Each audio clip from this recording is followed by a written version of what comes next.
പിതാവിൻ്റെയും പുത്രൻ്റെയും പരിശുദ്ധാത്മാവിൻ്റെയും നാമത്തിൽ ആമേൻ. ഇന്ന് 19 ഫെബ്രുവരി ബുധനാഴ്ച. എല്ലാവർക്കും സ്നേഹവന്ദനം. അനുഗ്രഹത്തിന് വാതിൽ തുറക്കുന്നു. അമ്മ നിങ്ങളെ അനുഗ്രഹിക്കട്ടെ.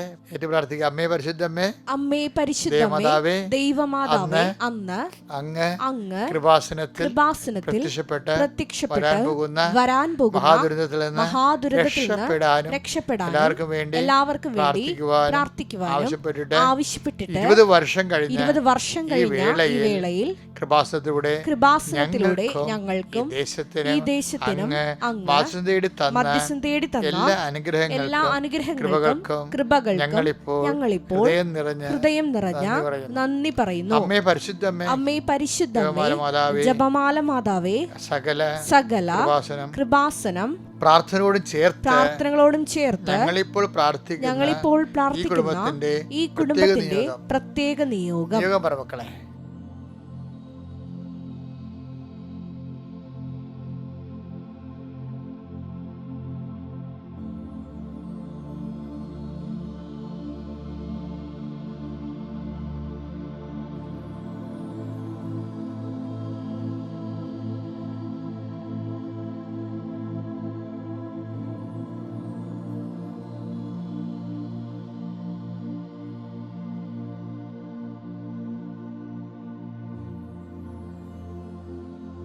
അമ്മയുടെ പ്രത്യക്ഷീകരണത്തിന്റെ ഈ ദ്വാദശക വേളയിൽ ഞങ്ങൾക്ക് സാധിച്ചു തരുവാൻ കനിയണമേ. വിശ്വാസ പ്രമാണം. സർവശക്തനായ പിതാവും ആകാശത്തിന്റെയും ഭൂമിയുടെയും സൃഷ്ടാവുമായ ദൈവത്തിൽ ഞാൻ വിശ്വസിക്കുന്നു. അവിടുത്തെ ഏകപുത്രനും ഞങ്ങളുടെ കർത്താവുമായ ഈശോ മിശിഹായിലും ഞാൻ വിശ്വസിക്കുന്നു.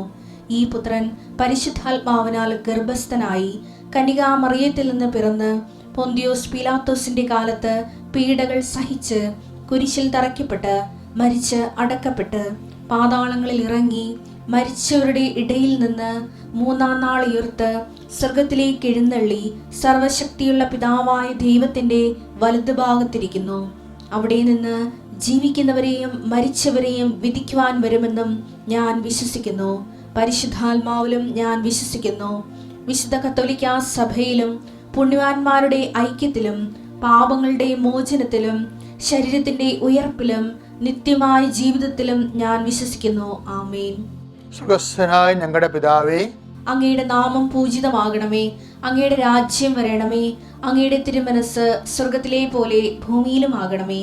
അന്നു വേണ്ടുന്ന ആഹാരം ഇന്ന് ഞങ്ങൾക്ക് തരണമേ. ഞങ്ങളോട് തെറ്റ് ചെയ്യുന്നവരോട് ഞങ്ങൾ ക്ഷമിക്കുന്നത് പോലെ ഞങ്ങളുടെ തെറ്റുകൾ ഞങ്ങളോടും ക്ഷമിക്കണമേ. ഞങ്ങളെ പ്രലോഭനത്തിൽ ഉൾപ്പെടുത്തരുതേ, തിന്മയിൽ ഞങ്ങൾ രക്ഷിക്കണമേ. ആമേൻ. നന്മ നിറഞ്ഞ മറിയമേ, സ്വസ്തി. കർത്താവ് അങ്ങയുടെ കൂടെ സ്ത്രീകളിൽ അങ്ങ് അനുഗ്രഹിക്കപ്പെട്ടവളാകുന്നു. അങ്ങയുടെ ഉദരത്തിൻ ഫലമായി ഈശോ അനുഗ്രഹിക്കപ്പെട്ടവനാകുന്നു. പരിശുദ്ധ മറിയമേ, തമ്പുരാന്റെ അമ്മേ, പാപികളായ ഞങ്ങൾക്ക് വേണ്ടി ഇപ്പോഴും ഞങ്ങളുടെ മരണസമയത്തും തമ്പുരാനോട് അപേക്ഷിക്കണമേ. ആമേൻ. അനുഗ്രഹ പ്രാർത്ഥന. ഞാൻ ഇന്നലെ പറഞ്ഞ പോലെ പിള്ളേരെല്ലാം വിളിച്ചു വരുത്തി എന്ന് ഓർക്കുന്നു. അപ്പനാണോ അമ്മയാണോ ആരാണ് എല്ലാവരും കൂടിയാണോ പ്രാർത്ഥന കൂടുന്നതെങ്കിൽ അത്രയും നല്ലത്. പിള്ളേർ അനുവദിക്കുന്നുണ്ടെങ്കിൽ കുഞ്ഞുങ്ങൾ, അതായത് ചില കുഞ്ഞുങ്ങൾ ഡിസ്റ്റർബായിട്ട് തോന്നുന്നില്ലെങ്കിൽ നിങ്ങളുടെ അമ്മയുടെ കൈ അവരുടെ തലയിൽ വെക്കണം, അല്ലെങ്കിൽ അപ്പൻ്റെ കൈ അവരുടെ തലയിൽ വെക്കണം. കാര്യം നിങ്ങളെ ദൈവം കഴിഞ്ഞാൽ പിന്നെ നിങ്ങളെയല്ലേ കുഞ്ഞിനെ ഏൽപ്പിച്ചിരിക്കുന്നത്. അപ്പം നിങ്ങൾക്ക് ഒരു ആധ്യാത്മിക അധികാരമുണ്ട്. ഇപ്പം സഭയിൽ ഞങ്ങളെ ആശീർവദിക്കുമ്പോൾ നിങ്ങളുടെ കൈ കുഞ്ഞിൻ്റെ തലയിലുണ്ടെങ്കിൽ ഉണ്ടല്ലോ, അത് വലിയൊരു അനുഭവമായിരിക്കും. അപ്പം നിങ്ങൾ വിശ്വസിക്കുകയും ചെയ്യണം. ഞാൻ ആശീർവദിക്കുമ്പോൾ ഈശോ തന്നെയാണ്, ഈശോ തന്നെ കുഞ്ഞിനെ ഈശോ തന്നെയാണ് ഇപ്പോൾ ആശീർവദിച്ചുകൊണ്ടിരിക്കുന്നത്. എന്നെ ഈശോ ഒരു ഉപകരണം, ആശീർവാദത്തിൻ്റെ ഉപകരണമാക്കുകയാണ്. കർത്താവ്, ഞാൻ കുഞ്ഞുങ്ങളെ സംബന്ധിച്ച് പ്രാർത്ഥിക്കുന്ന ഈശോയെ, പരീക്ഷയ്ക്ക് ഒരുങ്ങുന്ന മക്കൾ ഇപ്പോൾ ഒരാൾ പരീക്ഷ എഴുതി കുറച്ച് ടെൻഷനൊക്കെ ഉണ്ടാവും, ഒരു കുഴപ്പമില്ല. എഴുതിപ്പോയത് എഴുതി. പീരാത്ത് പറഞ്ഞ പോലെ what I have written is written for ever. അത് എഴുതിയിട്ടുണ്ട്. ബാക്കി നമ്മുടെ കയ്യിൽ നിന്ന് അത് വീഴും. അത് കർത്താവാണ് നോക്കേണ്ടത്. ഇനി നമ്മളുടെ ഈ കഴിഞ്ഞു പോയ ഈ തൂയിപ്പോയ പാലിനെ കുറിച്ച് പദം പറഞ്ഞ് കരഞ്ഞിട്ട് കാര്യമില്ലെന്ന് പറഞ്ഞില്ല. അതുപോലെ അതൊന്നും ഓർക്കേണ്ട. ഇനി പുതിയ കാര്യങ്ങൾ ബാക്കി അത് ദൈവത്തിൻ്റെ ടേബിളിലേക്ക് നമ്മൾ മാറ്റുകയാണ്. ഞാൻ ഇങ്ങനെ തട്ടി മുട്ടിയൊക്കെ നിൽക്കേണ്ട കാര്യം കുഞ്ഞുങ്ങൾ ആരെങ്കിലും എഴുന്നേറ്റ് വരണമെന്നുണ്ടെങ്കിൽ വന്നോട്ടെ എന്നുള്ളവർക്ക് സമയം കൊടുക്കുകയാണ്. ഓക്കെ, അപ്പോൾ ഹാപ്പി ആയിരിക്കുക. എല്ലാ കുഞ്ഞുങ്ങളെയും വിളിച്ച് വരുത്തുക. അവിടെ ശിരസിലൊക്കെ അപ്പനും അമ്മയും ഉണ്ടെങ്കിൽ രണ്ടുപേരും തന്നെ രണ്ട് കൈയില്ലേ, 4 കുഞ്ഞുങ്ങളുണ്ടെങ്കിൽ നമുക്ക് കൈകാര്യം ചെയ്യാൻ പറ്റുന്ന 4 കൈ നിങ്ങൾക്ക് ഉണ്ടല്ലോ, രണ്ടുപേർക്കും അപ്പനും അമ്മയ്ക്കും കൊണ്ട്. അപ്പോൾ അത് ആരാണുള്ളത്, പ്രാർത്ഥനയ്ക്ക് ചൈതന്യമുള്ളവർ ആരാണ് അവർ, ആ സമയത്ത് പങ്കെടുത്താൽ മതി. കർത്താവ് ഈ നിമിഷം അനുഗ്രഹിക്കുന്ന സമയമാണ്. അടിപ്പണ പോലെ കർത്താവെ വൈദാഘാതം പോലെ ദൈവമേ, നിൻ്റെ ദൈവികമായ ശക്തി അങ്ങയുടെ മക്കളിലേക്ക് ആവശ്യിക്കട്ടെ. ഈശോ, നിൻ്റെ വിശുദ്ധ പൗരോഹിത്യത്തെ മഹത്വപ്പെടും. 39 വർഷം ഞാൻ അർപ്പിച്ച കുർബാന ലോകത്തെല്ലായിടത്തും നടത്തിയിട്ടുള്ള വലിയ ധ്യാനങ്ങളിലൂടെ പ്രാർത്ഥിച്ച 10,000 ലക്ഷങ്ങളായിട്ട് മനുഷ്യർ അവരുടെ പ്രാർത്ഥനകളോട് ചേർത്തുകൊണ്ടാണ് ഈശോയെ ഞങ്ങൾ കുഞ്ഞുങ്ങൾക്ക് വേണ്ടി പ്രാർത്ഥിക്കേണ്ടത്, വീടിന് വേണ്ടി പ്രാർത്ഥിക്കേണ്ടത്, പരീക്ഷക്കാർക്ക് വേണ്ടി പ്രാർത്ഥിക്കേണ്ടത്, വരാൻ പോകുന്ന പരീക്ഷയിലിരിക്കുന്ന ഇനിയും വരാൻ പോകുന്ന വിഷയങ്ങൾക്ക് വേണ്ടി പ്രാർത്ഥിക്കുന്നു. കർത്താവ്, ഞങ്ങളുടെ കൂടുതൽ പ്രയാസമുള്ള സബ്ജക്റ്റുകൾക്ക് വേണ്ടി പ്രാർത്ഥിക്കുന്നു. ഇടയ്ക്ക് വിട്ടുപോയ സബ്ജക്റ്റ്, മനസ്സിലാകാത്ത സബ്ജക്റ്റുകൾ, പഠിച്ചിട്ട് തീരാത്ത, പക്ഷേ അയ്യോ അത് പഠിച്ചില്ലാതെ കൈയൊക്കെ കുടയുന്നില്ലേ, അങ്ങനെ വിട്ടുപോയ സബ്ജക്റ്റുകൾ പഠിച്ച് തീരുമെന്നുള്ള പേടിയുള്ളവർ അവരെല്ലാവരും ഇപ്പോൾ ആശ്രയിച്ച് അടിപ്പെടുന്ന പോലെ വൈദാഘാതം പോലെ ദൈവികമായ ശക്തി എൻ്റെ മക്കളുടെ കർത്താവ് പതിക്കട്ടെന്ന് പ്രാർത്ഥിക്കുന്നു. കർത്താവെ, നിൻ്റെ വിശുദ്ധ പൗരോഹിത്യത്തെ മഹത്വപ്പെടും. കുഞ്ഞുങ്ങൾക്ക് ആത്മശക്തി പരിശുദ്ധാത്മാവിൻ്റെ ആത്മശക്തിയാൽ കുഞ്ഞുങ്ങളുടെ ഹൃദയം നിറയട്ടെ. ധൈര്യമായിട്ട് യുദ്ധം കഴിഞ്ഞ് ജയിച്ചു വന്നവൻ്റെ ആ ചങ്കൂറ്റം പോലെ പരീക്ഷയെ തോൽപ്പിക്കാൻ വേണ്ടി നമ്മൾ പോവുകയാണ്. കാര്യം അതിനെ തോൽപ്പിച്ച് നിങ്ങൾ വിജയം വരിക്കും. കാരണം നിങ്ങളുടെ വിജയം വരിക്കുന്ന കർത്താവ് നിങ്ങളുടെ കൂടെയാണ്. കാര്യം ഞങ്ങൾ ആയിരങ്ങൾ നിങ്ങൾക്ക് വേണ്ടി പ്രാർത്ഥിക്കുന്നുണ്ട്. അപ്പോൾ നിങ്ങൾക്ക് എഴുതി വിട്ടാൽ മാത്രം മതി, ബാക്കി ദൈവം നോക്കിക്കൊള്ളും. കർത്താവിൻ്റെ കരുണ നിനക്ക് ആവശ്യിക്കട്ടെ. അമ്മയെ, പരിശുദ്ധമ്മേ, പ്രലോഭനങ്ങളെല്ലാം അതിജീവിച്ച കർത്താവിൻ്റെ ചൈതന്യം മക്കളിലേക്ക് കൊണ്ട് അതിജീവനത്തിൻ്റെ ചൈതന്യം, വിജയത്തിൻ്റെ ചൈതന്യം ഈ മക്കളിലേക്ക് ആവശ്യിക്കുന്നതിന് വേണ്ടി അമ്മ ഈ നിമിഷം, പരിശുദ്ധമായ നിമിഷം മധ്യസ്ഥം വഹിക്കട്ടെ. എൻ്റെ കർത്താവിന് ഉന്നതമായ നാമത്തിൽ ഉണ്ടെങ്കിൽ ടെക്സ്റ്റ് ബുക്കുകൾ, പഠനോപകരണങ്ങൾ, നിങ്ങളുടെ ആൻസർ ബുക്കുകൾ, നിങ്ങളുടെ ക്വസ്റ്റ്യൻ പേപ്പർ എല്ലാം ഞാൻ ആസ്വദിക്കുന്നു. നിങ്ങളുടെ യാത്രകൾ, ആരെങ്കിലും എന്തെങ്കിലും ക്ഷീണങ്ങളോ രോഗങ്ങളോ പരീക്ഷ എഴുതാൻ പറ്റാത്ത വിധത്തിലുള്ള സങ്കടങ്ങളോ അതുകൊണ്ട് മമ്മിയോട് നിലവിളിച്ച് കണ്ണീരോടെ മമ്മി ഞാൻ പോണില്ലെന്നൊക്കെ പറയുന്നവരുണ്ടെങ്കിൽ അച്ഛൻ പറയും, പോകാൻ പറ്റും, എൻ്റെ മക്കൾ പോകണം. കാര്യം അല്പം ആശ്വാസം പോകണം. ബാക്കി എന്താണ്, കർത്താവ് നിങ്ങളെ സഹായിക്കും. എന്നിട്ട് നിങ്ങളുടെ കൂടെ പരിശുദ്ധ അമ്മയുടെ സാന്നിധ്യം ഉണ്ടെന്നുള്ള ഓർമ്മ നിങ്ങൾക്കുണ്ടാകണം. അതുപോലെ തന്നെ എൻ്റെ മക്കളുടെ വീട്ടിൽ പപ്പായും മമ്മിയും ഒക്കെ നിങ്ങളുടെ പ്രാർത്ഥനയിൽ, കുഞ്ഞുങ്ങളുടെ പ്രാർത്ഥനയിൽ പപ്പായും മമ്മിയെ ആശ്രയിച്ച് പ്രാർത്ഥിക്കണം. ആർക്കാണ് ആ വീട്ടിൽ പ്രാർത്ഥന സഹായമുള്ളത്? കുഞ്ഞുങ്ങളെല്ലാം. കാര്യം കുഞ്ഞുങ്ങൾ അധികം തിന്മകളൊന്നും ഇല്ലാത്ത കുഞ്ഞുങ്ങളായതുകൊണ്ട് ഒത്തിരി വിശ്വാസം ഉണ്ടെങ്കിൽ കുഞ്ഞുങ്ങളുടെ പ്രാർത്ഥനയ്ക്ക് ഭയങ്കര ബലമാണ്. അതുകൊണ്ട് മമ്മിക്ക് വേണ്ടി പ്രാർത്ഥിക്കണം, പപ്പയ്ക്ക് വേണ്ടി പ്രാർത്ഥിക്കണം, അപ്പായ്ക്ക് വേണ്ടി പ്രാർത്ഥിക്കണം. എൻ്റെ കർത്താവ്, എൻ്റെ കുഞ്ഞുങ്ങളെ സമർപ്പിച്ച് പ്രാർത്ഥിക്കുന്നു.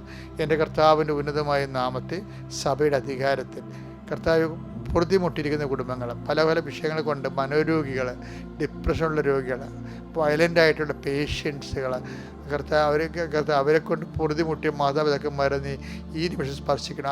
ആ മക്കളെ സ്പർശിക്കണം. എവിടെയെങ്കിലും പോയി ഒളിച്ചാൽ മതി എന്നൊക്കെ വിചാരിച്ചുകൊണ്ട് വീട് തന്നെ സങ്കടപ്പെട്ട് ജീവിക്കുന്നവരുണ്ട്.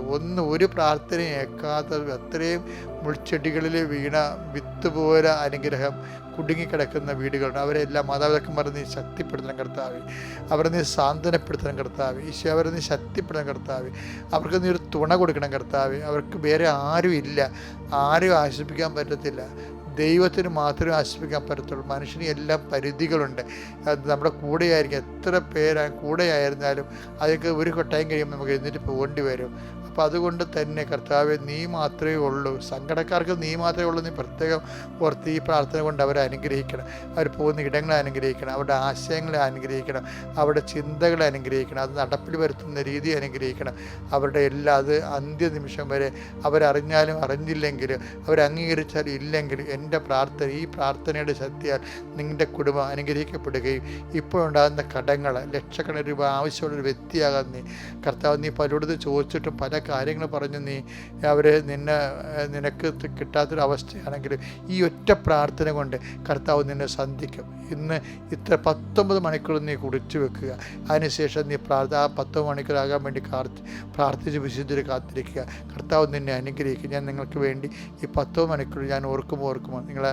നിങ്ങളിങ്ങനെ ടൈം എടുത്തിട്ട് വിടുതലിന് വേണ്ടി ടൈം എടുത്തവർക്ക് വേണ്ടി ഞാൻ പ്രത്യേകം പ്രാർത്ഥിക്കുന്നതാണ്. എൻ്റെ കർത്താവിൻ്റെ ഉന്നതമായ നാമത്തിൽ, സഭയുടെ അധികാരത്തിൽ, കുരിശടയാളത്തിൽ, ഓരോ ദൗത്യങ്ങൾക്കും യാത്രയ്ക്കും പോകുന്നവർ എൻ്റെ സബലീകരണത്തിന് ഈശോ നാമത്തെ ആശീർവദിക്കുന്നു. എൻ്റെ പ്രിയപ്പെട്ടവരെ, നമുക്കിന്ന് സന്ദേശം പറയുമ്പോഴേ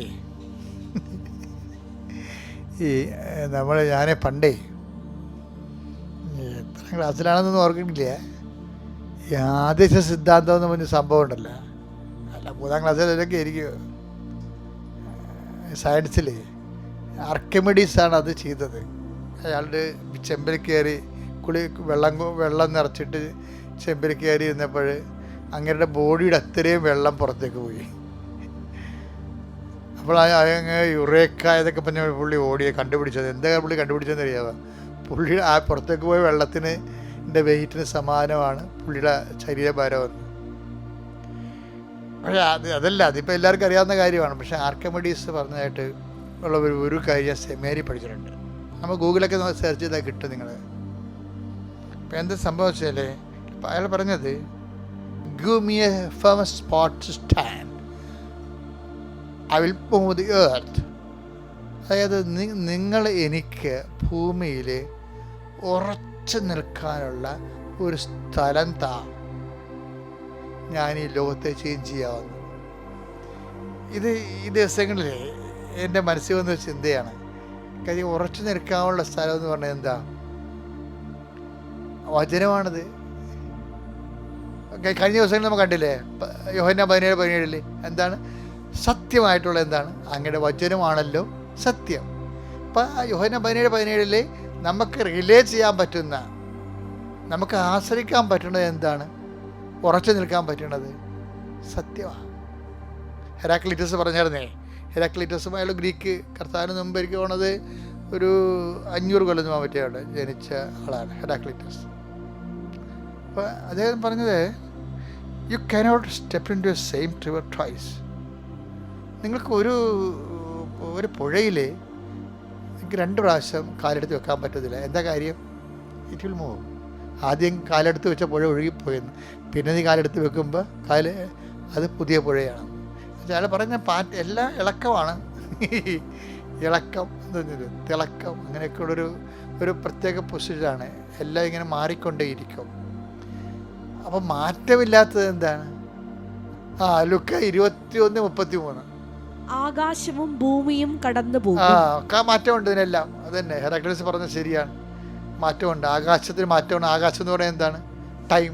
ടൈം അല്ലേ? ആകാശത്തു നിന്നല്ലേ ടൈം എന്ന് പറയുന്നത്? Time is the measurement of movements എന്ന് വെച്ച് കഴിഞ്ഞാൽ പ്രപഞ്ചത്തിലെ ചലനങ്ങളുടെ ഒരു ഏകകമാണ് ടൈം എന്ന് പറയുന്നത്. അപ്പോൾ അതെന്താണ്? ആ ടൈം, ആകാശം എന്ന് വെച്ചാൽ ആകാശം മാറുമെന്ന് വെച്ചാൽ ടൈം മാറും. പിന്നെന്താ? സ്പേസ്, ഭൂമി, എർത്ത്, അതും മാറും. എന്നാൽ എൻ്റെ വാക്കുകൾ കടന്നു പോവുകയില്ല. എൻ്റെ വാക്കുകൾക്ക് മാറ്റമില്ല എന്നതാണ്. അത് തന്നെയാണ് എല്ലാവരും റിപ്പീറ്റ് ചെയ്യണം. ഈശോ 17:17 ഈ ലുക്ക 21:33 എൻ്റെ വാക്കുകൾക്ക് മാറ്റമില്ല എന്ന് പറഞ്ഞുകൊണ്ടാണ് യോഹന്നാൻ 17:17 ഈശോ പറഞ്ഞത്. എന്താണ്? അങ്ങനെ വചനമാണല്ലോ സത്യം, ബാക്കിയെല്ലാം ചലനമാണ്. അയാൾ പറഞ്ഞത് ശരിയാണ്. We cannot step into same river twice. ഒക്കെ എല്ലാം മാറിക്കൊണ്ടിരിക്കും. അതുകൊണ്ടാണ് പർമെനൈഡസ് പറഞ്ഞത്, അതുകൊണ്ടാണ് ആർക്കിമിഡീസ് പറഞ്ഞത്, എനിക്കൊരു സ്ഥലം, മാറ്റമില്ലാത്തൊരു സ്ഥലം താ. അപ്പം നമ്മൾ വിശ്വാസിയെ സംബന്ധിച്ച് മാറ്റമില്ലാത്ത സ്ഥലം എന്താണ്? കർത്താവ് പറഞ്ഞ വചനമാണ്. വചനം. അതുകൊണ്ടാണ് ഈശോ പറഞ്ഞത് എന്താണ്? നിങ്ങൾക്ക് വെള്ളപ്പൊക്കം ഉണ്ടാകാൻ ജീവിതത്തിൽ, മേ ബി ചിലപ്പോൾ കാറ്റടിക്കാം, മേ ബി കാറ്റടിച്ചു മഴ പെയ്യാം. അത് ആ വെള്ളം പാച്ചിൽ വാഹനത്തെ ഇങ്ങനെ ആഞ്ഞടിക്കാം. പക്ഷെ വീണ് പോകാതിരിക്കണേ, അതിന് എന്ത് ചെയ്യണം? ഞാൻ നിങ്ങളോട് പറഞ്ഞ വചനം അനുസരിച്ച് നിങ്ങൾ ജീവിച്ചാൽ നിങ്ങൾ വീണു പോകത്തില്ല. അതാണ് പാറയെന്ന് പറയത്തില്ലേ? ദൈവത്തെ പാറയെന്ന് പറയുന്നത് ദൈവവചനവും പാറയണപ്പാ. എന്താ കാര്യം? 18 സങ്കീർത്തനം 18:2 അങ്ങാണ് എന്റെ രക്ഷാശിലയും കോട്ടയും വിമോചകനും. രക്ഷാശിലയാണ്, എന്നെ രക്ഷിക്കുന്ന കല്ലാണ്, പാറയാണ്. കയറി നിൽക്കുമ്പോൾ പ്രളയം ഉണ്ടാകുമ്പോഴും ശത്രുക്കൾ വരുമ്പോഴും എനിക്ക് കയറി നിൽക്കാനുള്ള പാറയാണ് അങ്ങ്, കുലുങ്ങാത്ത പാറ. ഈശോ പറഞ്ഞത് എന്താണ്? 7:24-25 മത്തായി സുവിശേഷം. എന്റെ ഈ വചനങ്ങൾ ശ്രവിക്കുകയും എൻ്റെ ഈ വചനങ്ങൾ ശ്രവിക്കുകയും അവ അനുസരിക്കുകയും ചെയ്യുന്നവൻ പാറമേൽ ഭവനം പണിത അതാണ് പാറ. ആ പാറയാണ് പാറമേൽ ഭവനം പണിത വിവേകമതിയായ മനുഷ്യന് തുല്യനായിരിക്കും. അപ്പൊ വചനം പാലിക്കുന്നത് ഒരു വിവേകപരമായ നടപടിക്രമമാണ്. വചനം പാലിക്കാത്ത ബുദ്ധിത്തരം എന്നാണ് പറയണത്. അപ്പം അതുകൊണ്ട് എന്തെങ്കിലും ക്ലേശങ്ങളൊക്കെ ഉണ്ടെങ്കിലും നിങ്ങൾ ആരെങ്കിലും ഒഴിവാക്കി, നിങ്ങൾ ആരെങ്കിലും അവഗണിച്ചു, നിങ്ങൾ ആരെങ്കിലും നിങ്ങളുടെ തന്നെ കുഴപ്പം കൊണ്ട് നിങ്ങൾ തോറ്റു, അയ്യോ അതങ്ങനെ ചെയ്താൽ മതിയായിരുന്നല്ലോ, മണ്ടത്തരമാണ്, അയ്യോ my poor intellect, my poor memory, ഇങ്ങനെയൊക്കെ എൻ്റെ വീഴ അടിക്കേണ്ട കാര്യമില്ല. നമ്മൾ മനുഷ്യരാകും, ചിലപ്പോൾ തെറ്റുപോകും, ചിലപ്പോൾ സാഹചര്യ സമ്മർദ്ദമാകും, ചിലപ്പോൾ നമ്മൾ ചെയ്തതിൻ്റെ നമ്മുടെ ഒരു രീതി ഉണ്ടല്ലോ, അതനുസരിച്ച് ചിലപ്പോൾ അത് ഒത്തുവന്ന് കാണുകയില്ല. അതുകൊണ്ട് നമുക്കൊരു ഇളിപ്യത തോന്നും. അതൊന്നും ഇങ്ങനെ ഇളിപ്യരായിട്ട് എപ്പോഴും ഇളിപ്പിലാണ്, ഞാനങ്ങനെ ചെയ്തു പോയി, അത് അന്ന് ചെയ്താൽ മതിയായിരുന്നു, അന്ന് പഠിച്ചാൽ മതിയായിരുന്നല്ല, അന്ന് അപ്പം പറഞ്ഞാൽ കേട്ടാൽ മതിയായിരുന്നല്ല, അന്ന് ആ പാസ്പോർട്ട് എടുത്താൽ മതിയായിരുന്നല്ല, അങ്ങനെ പറഞ്ഞുകൊണ്ട് പരിദേവനം ചെയ്ത് പറയേണ്ട ഒരു കാര്യമില്ല. എന്ന് വെച്ചാൽ once it is happen forever. പിന്നെ നമ്മളെ സംബന്ധിച്ചിടത്തോളം എന്താ ഉള്ളത്? നമ്മളെ സംബന്ധിച്ചിടത്തോളം ശിഷ്ടകാലങ്ങൾ ഉറപ്പായിട്ട് കർത്താവിൻ്റെ വചനം ഉറച്ചു നിൽക്കാൻ പറ്റിയ പാറ, അതനുസരിച്ച് അങ്ങോട്ട് ജീവിക്കാൻ നോക്കുക. ബാക്കി ദൈവം നോക്കട്ടെ. ദൈവം നോക്കുന്നുള്ള കാര്യം വാഗ്ദാനത്തിൻ്റെ ഭാഗമാണ്. കാണാൻ പോകുന്ന പൂരം പറഞ്ഞിരിക്കേണ്ട കാര്യമില്ല. നിങ്ങൾ കൃപാസനത്തിൻ്റെ സാക്ഷികൾ കേട്ടാൽ മതി. Okay, thank you. അത്യപൂർവ ദൈവാനുഭവങ്ങൾ ഇനി നിങ്ങൾക്കും സ്വന്തം. ഈ യൂട്യൂബ് ചാനൽ ഇതുവരെ സബ്സ്ക്രൈബ് ചെയ്തിട്ടില്ലെങ്കിൽ ഇപ്പോൾ തന്നെ സബ്സ്ക്രൈബ് ചെയ്യുക. ഈ വീഡിയോ ഇപ്പോൾ തന്നെ നിങ്ങളുടെ സുഹൃത്തുക്കൾക്ക് ഷെയർ ചെയ്തുകൊണ്ട് കർത്താവിൻ്റെ പ്രേക്ഷിതരാകുക.